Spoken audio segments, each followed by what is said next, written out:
Hey, what's up, everybody? Video 44 coming at you with another video. All right, so Troel Embiid. That's pretty much all you're gonna see on this Twitter handle right now.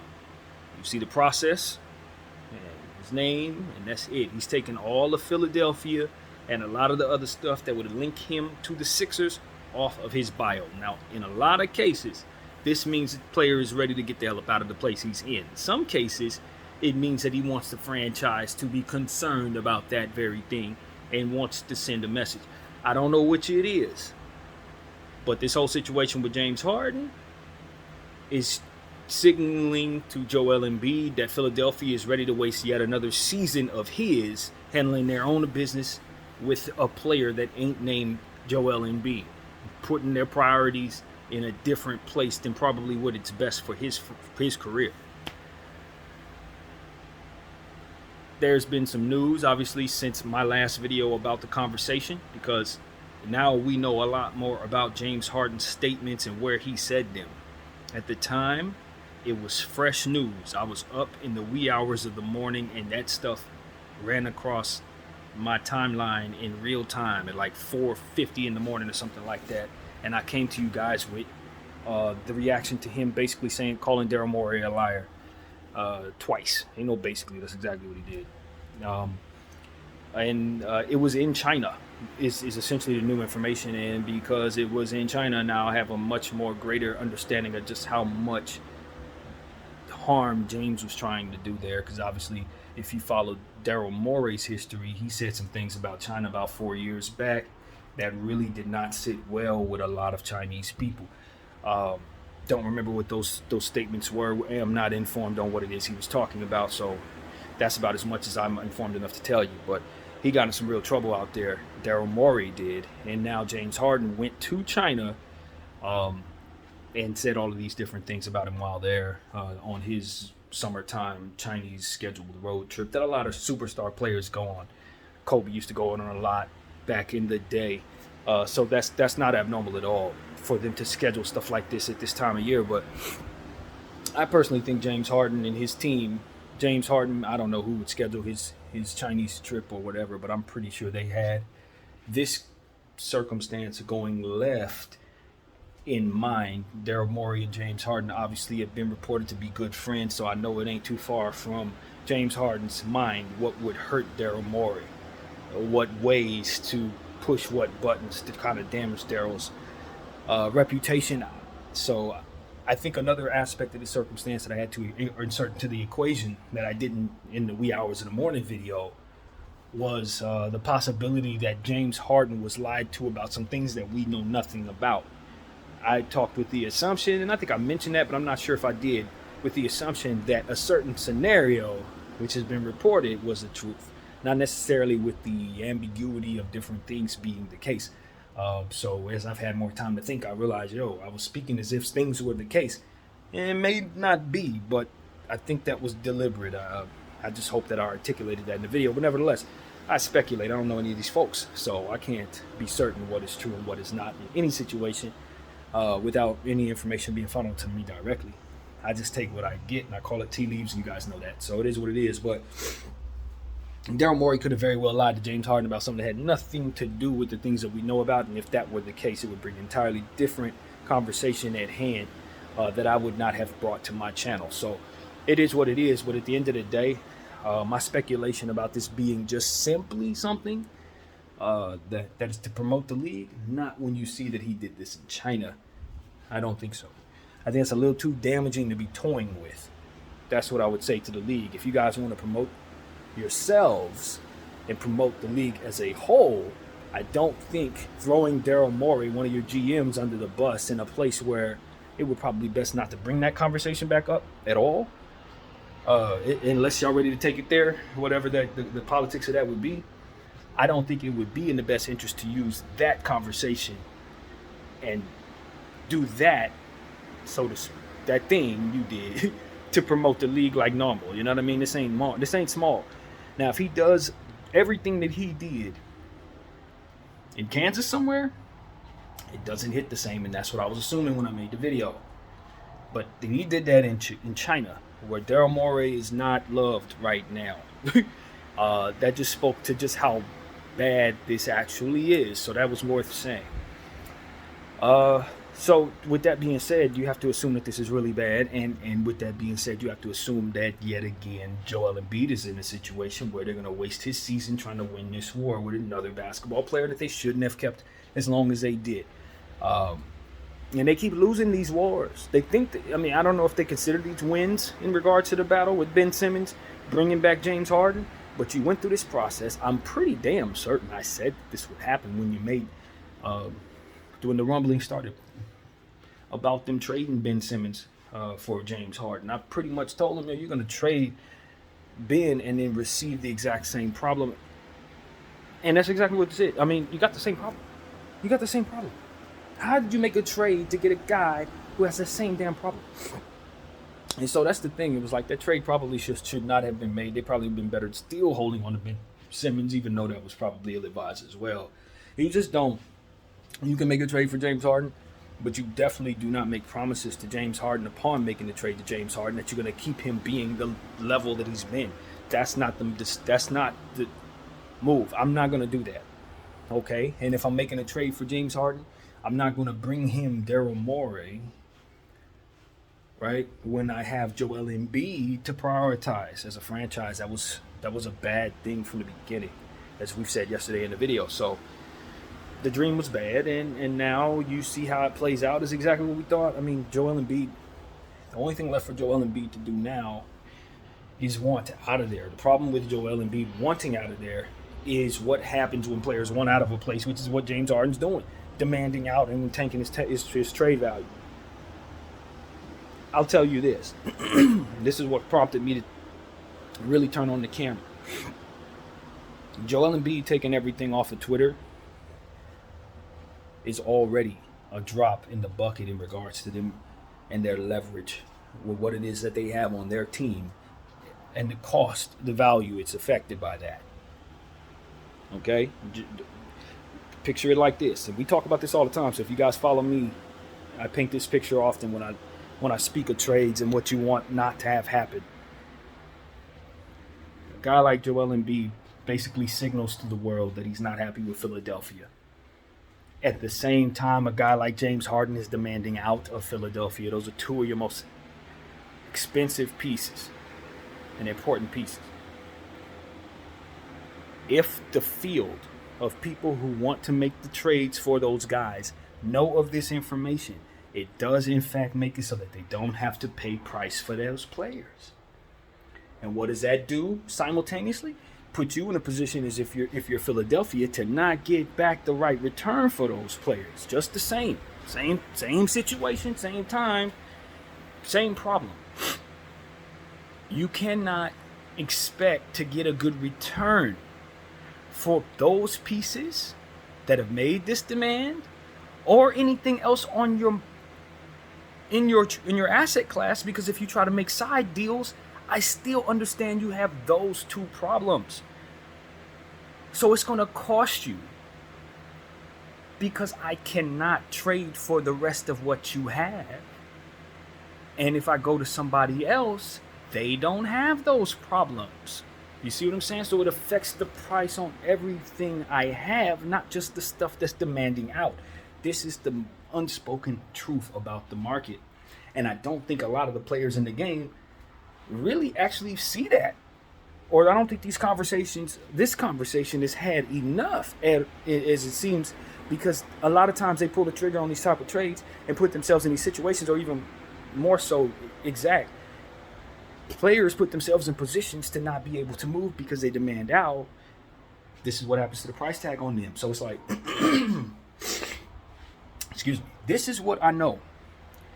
Philadelphia cannot afford to have Joel Embiid and James Harden both demanding out at the same time. It's bad enough when you have one player demanding out. It's even worse when one of those players is a superstar.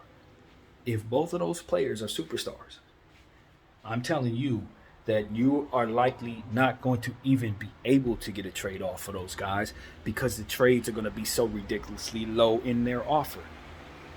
That's the problem. They're going to be low as hell in their offer. So that's the problem that I have with the Philadelphia 76ers situation, I don't know what's right for them. But I do know what James Harden said. And he said he's never going to play for an organization that Daryl Morey is a part of. So what needs to happen is Daryl Morey needs to get a trade for James Harden right now. And he needs to see that as it pertains to, it's not about the return. In this case, it's about the execution of being efficient in removing him from the equation before things get worse.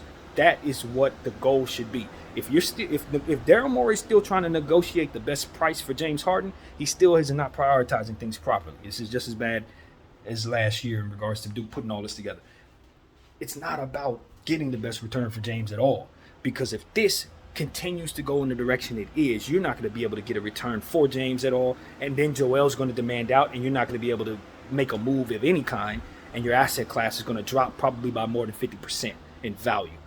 People are going to lowball you for everything you have, Philadelphia. Everything you have. And with Tobias Harris also being understood to be someone that wants out, guess what that is? That's 3 pieces. 2 expiring contracts. 2 expiring contracts that both want out at the same time. And your superstar pantheon, arguably the best player to play in uniform, also wants out. Salute to AI and Dr. J. But, like, we're talking about, like, he's one of them, man. He's one of them. Joel is going to go down as one of the top 4 Sixers maybe ever, man. Moses Malone, Joel right there. And this is where we're at. So, for me, it's like, look, I don't want to play games with my asset class from the Philadelphia 76ers. And I don't want Joel Embiid to leave, especially under terms that I can't control. Not with the history I have, even if I didn't. So here's what I'm going to do. I'm going to give Daryl Morey some time to try to see if he can mend fences with James Harden, because that's the easiest solution. You get him on a page where he can come back and say, you know what?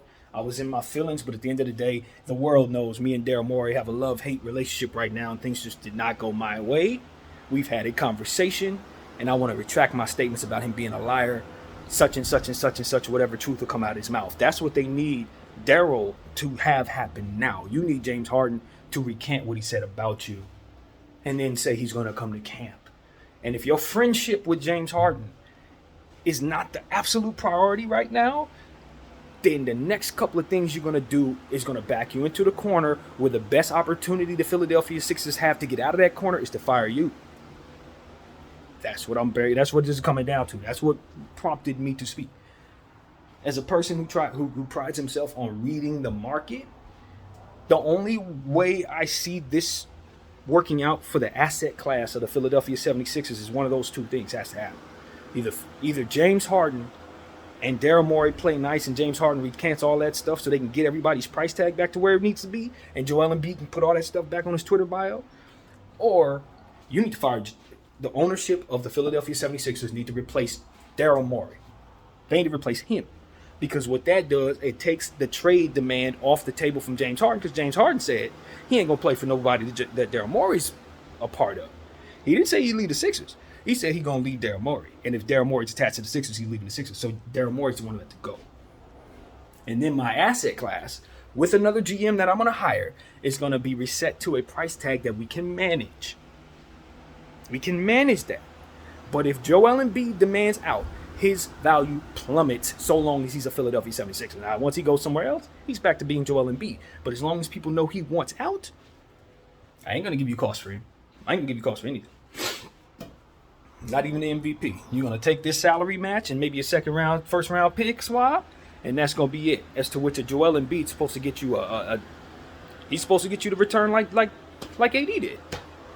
You want an AD-like return if you're Philadelphia, and if he demands out, you ain't getting it. And AD demanded out too right away, but you know what New Orleans did? They didn't trade him. And because they didn't trade him when he wanted out, they were able to hold on to him until it made sense for them to make the trade for us, until they realized, the Lakers got the 4th pick overall. Now we can make a trade for them because their asset class is better. Whatever we were going to get for them, it's a lot more expensive because they just won the lottery for themselves, basically. Once that happened, because they had waited, they made a better trade for AD than what would have been on the table if they would have capitulated to AD's trade demand. Here's the problem. The GM at the time, the owner fired him for not trading AD right away. So it's like, yo, Daryl, you cannot look at this and say, Daryl Morey, GM, has everything. I can have everything I have. It priced at a high price. I'm ignoring everybody's trade requests and everybody being unhappy, and I'm going to keep the price tag high on everything I have. What that does is makes it so that Daryl's not able to move anything. We always harken back to the good old 2 first-round picks for Bogdanovich in Detroit. I promise you, he's going to retire there until they bring the price tag down. This is that old thing again. Daryl can sit there on the mountaintop screaming high prices, and nobody's going to come to see him. Nobody's paying you such and such for James Harden. And while Joel Embiid wants out, nobody's paying you such and such for Joel. This is not. If you want the best trade demand for those guys, you got to have those players in place not so unhappy. If you want the best trade package for them dudes, it has to be understood that everything's fine, man. And I tell you, these players and these owners and these GMs, they always get this part backwards. They always get this part backwards. Mum's the word for efficient trading. It's not all this. That locks things up, that makes it so that the guys on the other side of the negotiation table can simply say, those problems are going to cost you. And because of it, I'm not going to give you anything you respect in regards to this trade offer. You could take these bad contracts, and you could take these second-round picks, and you could take this finger in the middle and give me back the best possible thing you got, because we know that boy won out. And we know the boy next to him won out. And we know the boy next to him won out too. So, hey, yo, it's the easiest thing for the Philadelphia 76ers ownership to do is cut ties with Daryl Morey. Fire the GM right now. Period. Because it doesn't look like he's going to be able to mend fences with James Harden. If that was the case, James Harden would have never flew to China to call the man a liar. So that's where it went left. Daryl Morey should have never been the dream. I can go get James Harden from the Nets. No problem. If I have to trade Ben Simmons for James Harden, fine. But what I cannot do is put Daryl Morey in place to push me forward into the James Harden era while Joel Embiid's in place. You're prioritizing James Harden for your franchise. But here's what you messed up on. When it was time to put James Harden in a position to be happy with the franchise, you made it so that he wouldn't be by lying to the man about what it is he was expecting to get. So you got his GM in place, not Joel's GM, Harden's GM's in place, and now you got Harden's GM lying to him about stuff that you said you would be willing to do now are not willing to do. But the GM is only in place to manage Harden. So if the Harden thing went left and the GM's only there to manage Harden, then the only way to fix the Harden situation is to remove the GM. Then the only thing left to do is remove the GM. He only there for Harden, and Harden wants him gone. So what the hell are you doing with him anymore, Philly? You need to fire Daryl Morey. So I told you, that's what I would do. In respect to Daryl Morey's big name, I would give him some time to try to fix this James Harden thing. Maybe a week. But if I'm the owner of Philadelphia 76ers and I understand what there is to see, I don't expect him to get no trade off in a week. No. The only thing he's really within his control is to try to mend that friendship/relationship/business partnership with James Harden. That's the only thing actually within his control. Once he starts to get on them phones trying to trade James Harden, it's going to be the same thing it's been for the last 3 months. Hey, cool. The field don't want that man. Not at $35 million. Not disgruntled. And certainly not in a space where he wants more money than what he's getting right now. Nobody wants that. Not a single team. So you got to find a way, Philadelphia, to get James Harden to come back to your franchise, play basketball up to a value that makes sense, and you could trade him like a thief in the night, like I always say, to wherever the hell you can get to him. Get a good package for him, rather. So that's really what it is, man. I think, you know what I mean? there's a Philadelphia. I'm not a fan, but if I were a Philadelphia 76er fan, there's only really one thing that needs to be done at this point, and that's firing Daryl Morey. There ain't nothing else to do. James said he ain't playing for nobody else. You can't move James without tanking everything else you have. The GM is the guy who's supposed to manage the asset class value. He tanked that value by ruining this relationship with this guy. He failed. He's the adult in the room. The players are supposed to be the kids, so to speak, in this situation. We need the adults to be able to manage the asset class, and most importantly, don't ruin your friendship with the guy that we brought you here to manage. And if the ownership was in the way of that by promising things that they couldn't deliver on or refuse to deliver on, then James Harden needs to be communicated that. You know what I mean? So he doesn't go scorched earth on the GM over stuff that the owner's in control of, which is what we were talking about in the Wee Hour video. So I don't see a purpose for Daryl Morey anymore in Philadelphia. I don't see a purpose there. The only reason he was there is to manage the asset class, fam. That's your job, right?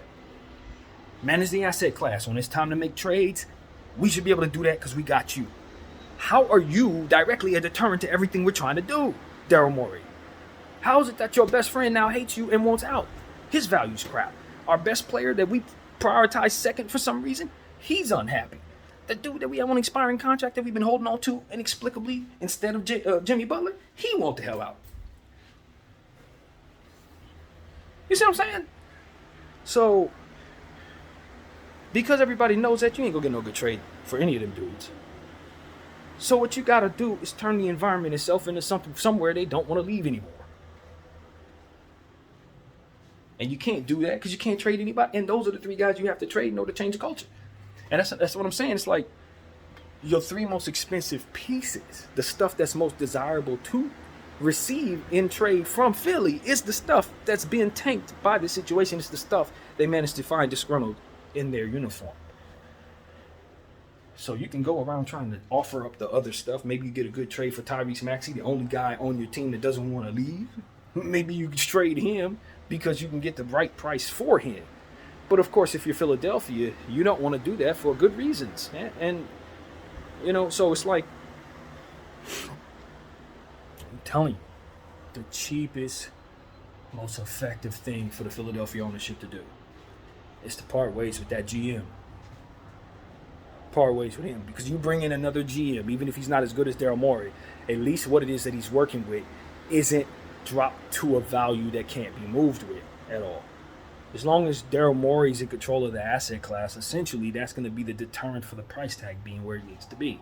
And time is of the essence because Joel Embiid has yet to demand out, but if he does, it then becomes too late to move. So the clock is ticking on the Philadelphia 76ers to fire Daryl Morey. That's literally where we're at. I don't know if they're going to make that decision. A lot of times owners don't. When it comes down to the GM and owner, we saw the Nets not do that. The Nets said, nah, we're going to keep our GM and we're going to get rid of these players. They also were willing not to take back any draft equity in those trades. They were taking back win now guys at all times.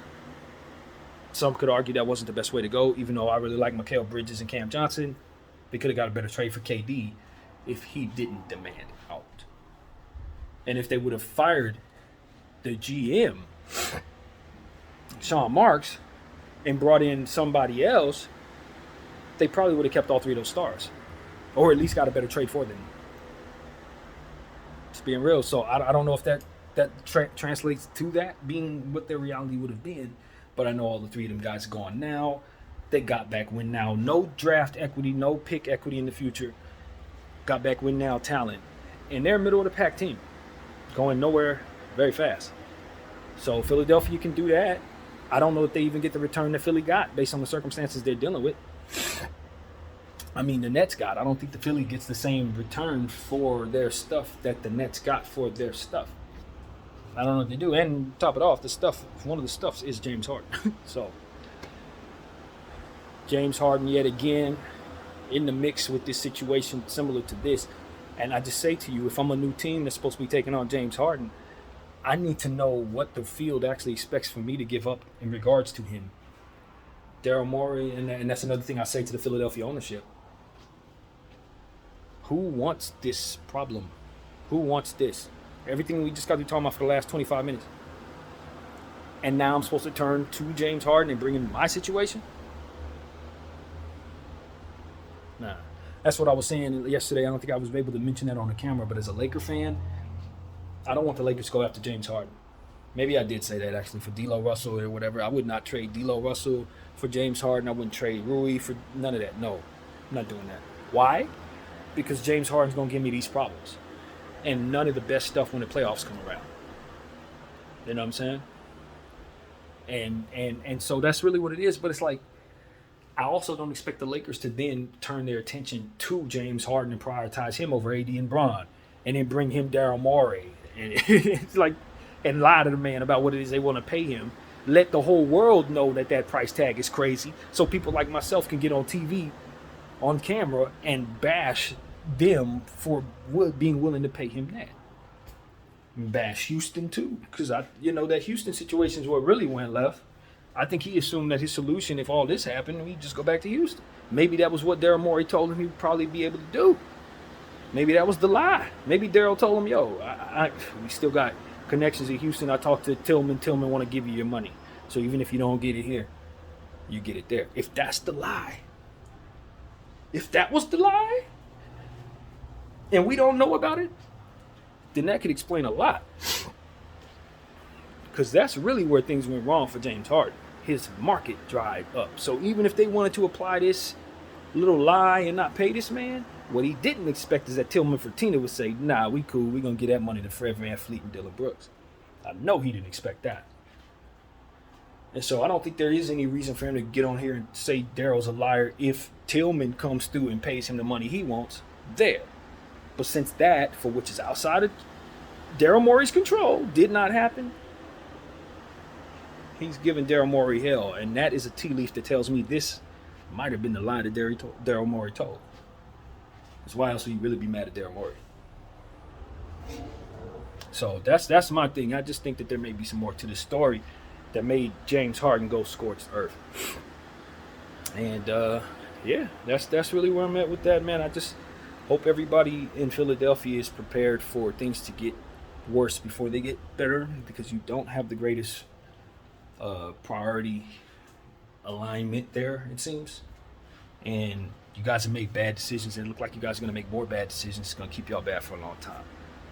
And that's why I'm telling Joel Embiid that he should be strategizing an effective exit strategy. Don't just demand out. Don't do stupid stuff. You won't move. You just won't move. You might as well just stay there. If you want out, you got to go about it a very, very intelligent way. And I hope that Joel Embiid is doing that. I hope he's doing that.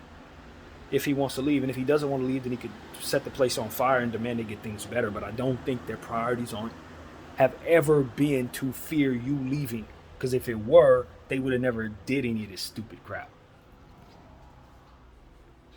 That's another tea leaf.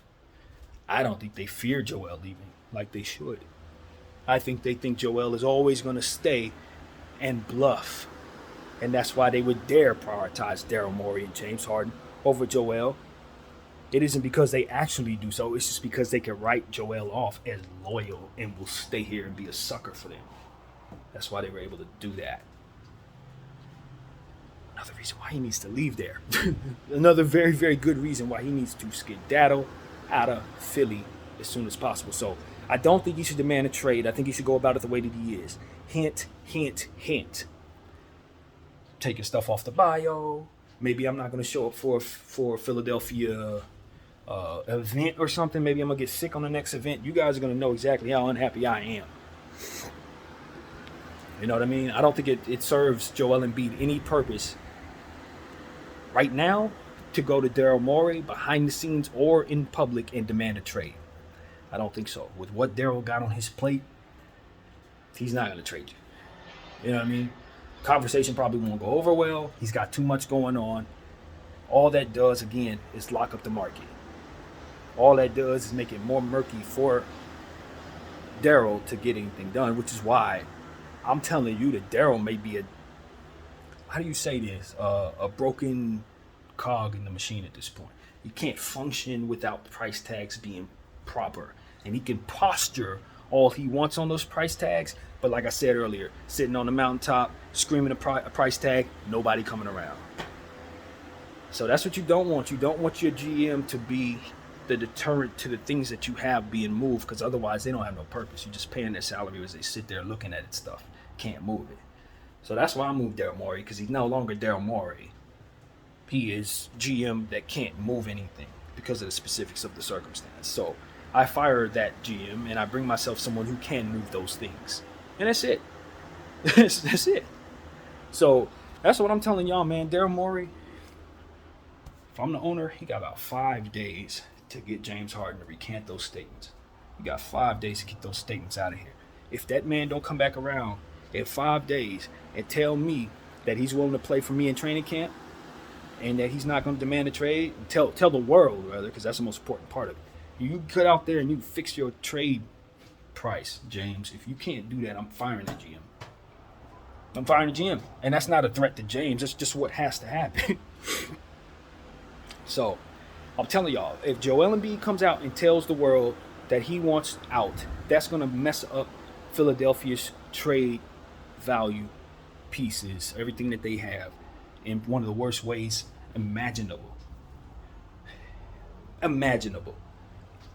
Because they have James doing it at the same time. So that absolutely cannot happen. This is DEFCON 1 for the Philadelphia 76ers. They are on the clock whether they know it or not. They don't have a lot of time, because if Joel does this, it's all over. You get nothing for the stuff that you got. Joel, James, Maxey, Harris, none of them will get you the value that you're supposed to get if that man does that while James is doing this. BDL 44, I thank you all for watching.